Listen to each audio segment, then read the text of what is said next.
cover story comes from our resident dog lover, Martha Teichner. At BarkBox, a New York City company that sends out treats and toys to dogs every month by subscription. People can bring their dogs to work. The office is literally crawling with them. And for employees whose dogs are maybe too big or aren't the office type, Piggy! doggy cams are as available as baby monitors. What's great is it has sound so that I can hear when he shifts, and he can hear me. I can like collar at him, squeak at him. It feels like a way to sort of have a phone conversation. Come here, Pig. Video producer Zoe Costello watches her dog live. It's a comfort. It makes me feel good to see him, to see that he's okay, alone. Right now you're looking at my dog Monty. Company controller Matt Hagel is another shameless voyeur.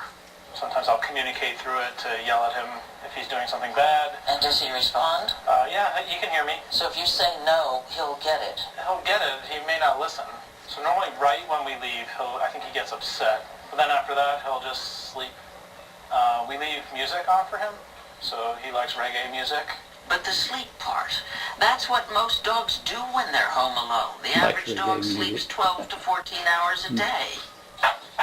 It's nothing like The Secret Life of Pets. Sorry to disappoint you. The film managed to gross nearly $1 billion and was one of the summer's biggest blockbusters. You be a good boy, Leonard. The point of the movie is that the pets' lives start the minute we leave. Is that or is that not true? I feel like it's the reverse. Research scientist Alexandra Horowitz studies dog cognition. Her new book is Being a Dog, published by Scribner, a subsidiary of CBS. They are our social companions. We bred them to be so.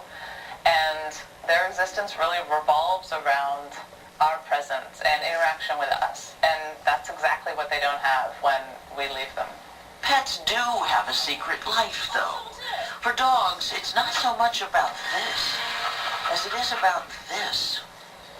They experience the world mainly through their noses. The dog's nose is masterful.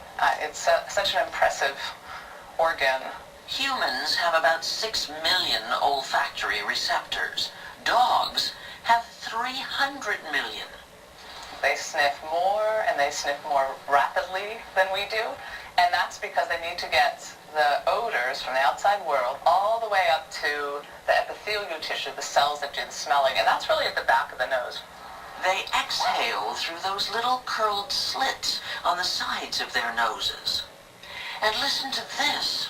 There is some research which shows that dogs use their right and left nostrils differently. So they start out sniffing with the right and then move to the left. And so there's a kind of stereo olfaction.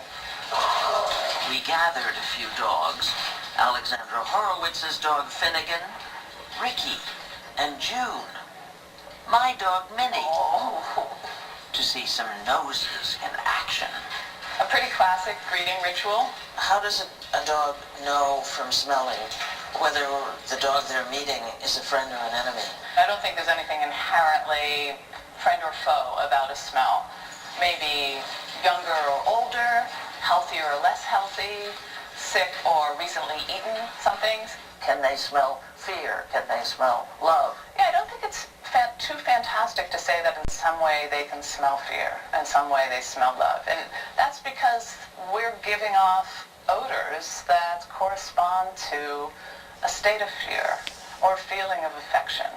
We know about tracking dogs, bomb-sniffing dogs, even bedbug-finding dogs. And now this. There are now a lot of working dogs who are being trained to detect cancers in urine, on breath, and exhaled breath on the body.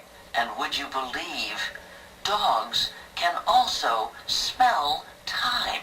If I leave the house in the morning, my house is full of my smell.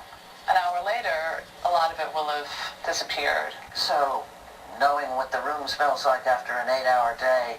Yeah, a lot of people talk about dogs who seem to know when their owners are coming home, and they think be a kind of psychic ability, but I think it's a smelling ability, essentially. And not smelling their approach, but smelling how long somebody is gone.